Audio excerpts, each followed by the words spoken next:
The 23rd Garden State Film Festival is coming to Asbury Park, New Jersey, and Cranford, New Jersey this year, March 27th through March 30th. Uh, New Jersey's first premiere festival, one of the biggest on the East Coast. Over 200 films this year from all different types of filmmakers, all places around the world. And one of the films you could check out is this really beautiful short college film, Theo's Tears. Here to talk to me about the film is writer, director, producer, and editor Jeremy Schinder. Hello. Jeremy, how are you? I'm incredible. Thank you so much for having me. It is my pleasure and Garden State Film Festival pleasure, if I may talk for them. I love getting to talk to filmmakers and seeing all about the process and your artistic eye. So congratulations on making a film and getting accepted to Garden State Film Festival and all the other successes that I haven't seen. Thank you. But yes, you're welcome. I want to hear a little bit about you, Jeremy. Tell me a little bit about yourself, and then we'll get into Theo's Tears. Yeah, so I entered the entertainment business when I was about 3.5 years old. I've been a professional actor. I've done movies, TV. I was on Broadway. I was on international tour of a musical for a few months. And I really grew up in front of the camera. And I was a very overweight and comedic, chubby child actor. And I that was my bread and butter. And I started getting a little older, and as I did, the amount of roles available to me started getting smaller and smaller, and I felt a little ostracized from the industry that I grew up loving and finding my place in. And so I determined that if there were no longer going to be roles available for me, then I wanted to go to school to learn to create some roles for myself and also roles for other people that didn't necessarily have their opportunities to be in front of the spotlight.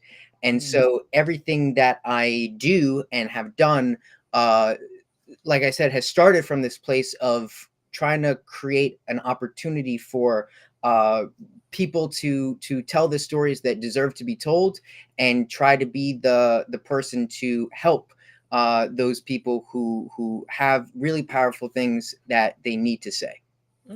I love that, and what a life you have lived so far, so young, and that's so awesome. You've done more than I have done as an actor, so that's awesome. And I love to see directors have been actors who are still actors, because it's just something. It's just a way you guys got talking to actors and seeing all parts of the story in the film. So really cool. Thank you for sharing.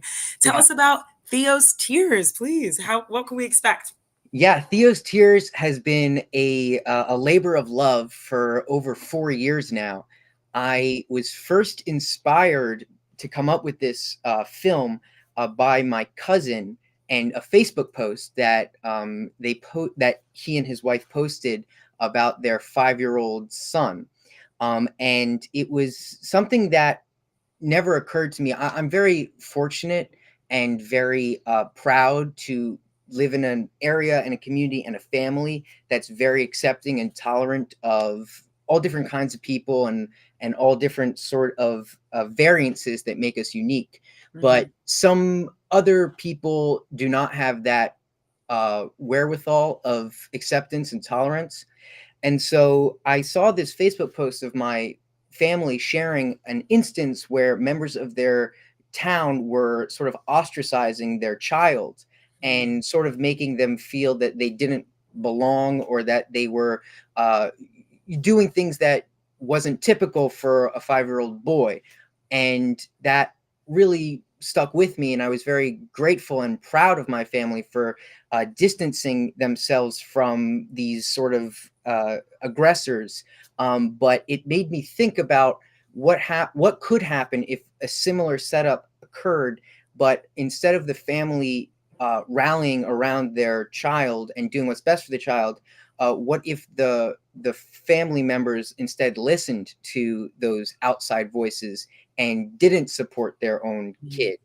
And so that's sort of how this concept of Theo's Tears came to be, of what happens when you have a child who is questioning elements of their own identity, but rather than supporting them, you are instead trying for them to fit into this this mold that Mhm. you have lived in and generations of your family have been within, and you don't give them that opportunity to discover who they are in their own bodies. What an interesting way of being inspired to tell the story. I'm like sad that that is the truth for many people, and it was in case for your cousins or whoever. I do think that the beautiful thing about this film is like there's many people you could relate to. Who knows? Maybe it's the child, the young actor we see, the friend, the parents, the Yeah. other people ostracizing him. So I thank you for telling that story and for explaining the inspiration behind it. One of the things that that calls for is, of course, having young actors in the film, which I've heard isn't the easiest. Can you talk to me about getting this incredible cast, specifically Brody Book, who was the lead, who blew me away? What a like such a talented, funny kid with so much energy, but all of the actors in this film, but specifically those young actors. Talk to me about casting them and what it was like working with them. Yeah, I was I don't think there's another word better than blessed than the to describe how lucky I was.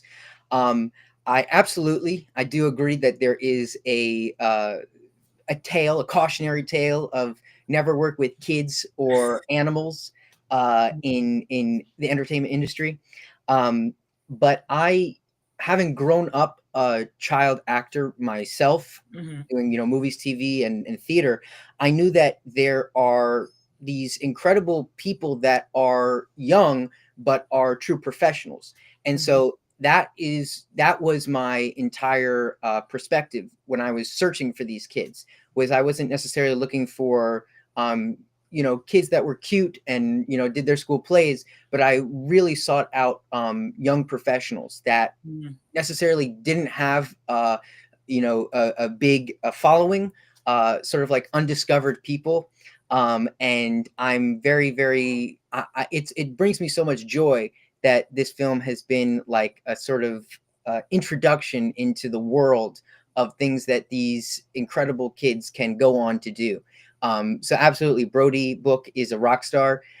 He, crazily enough, lives about 10 minutes away from my hometown, which I didn't know about until we were on set. And also Colby Kipnis, who plays Tess, she's also incredible. Mm-hmm. She is like on the up and up. She's in a play right now in California. The two of them are really the heart of this film. And I was so beyond impressed by their professionalism, not only in understanding their roles and embodying their characters, but also understanding the professional nature that is filmmaking. Mm-hmm.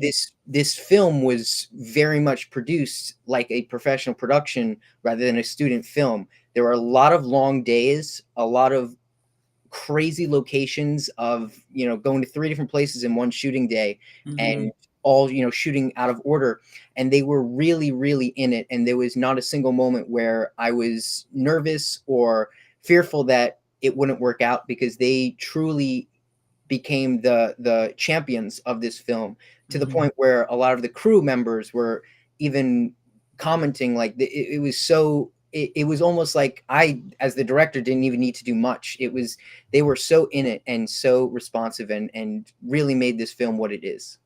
Yeah, they both killed it, and I love their chemistry together and individually. And I also was like, was there realization in there too? Or are they just such incredible actors? They made the script sound. Did you leave uh room as a director to like get them to play?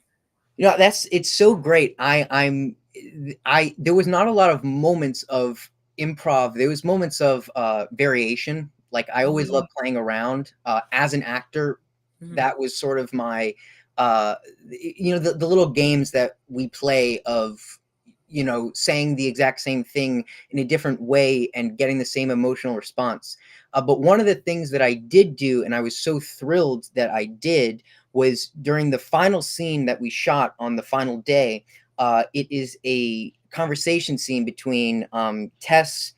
uh, between Tess, Theo, and Richard, on a couch, and we shot it as written, and it was perfect. And after we got that, I went to them and I said, listen, you know, the four of us all have this theater background. We're used to performing in front of a live audience. That's where we were trained. That's where we love and we live. So I said to them, I want you to do this one more time, and I want you to play. And the crew, who, you know, usually in a film crew, you aren't necessarily instructed to be paying attention or trying to distract the actors.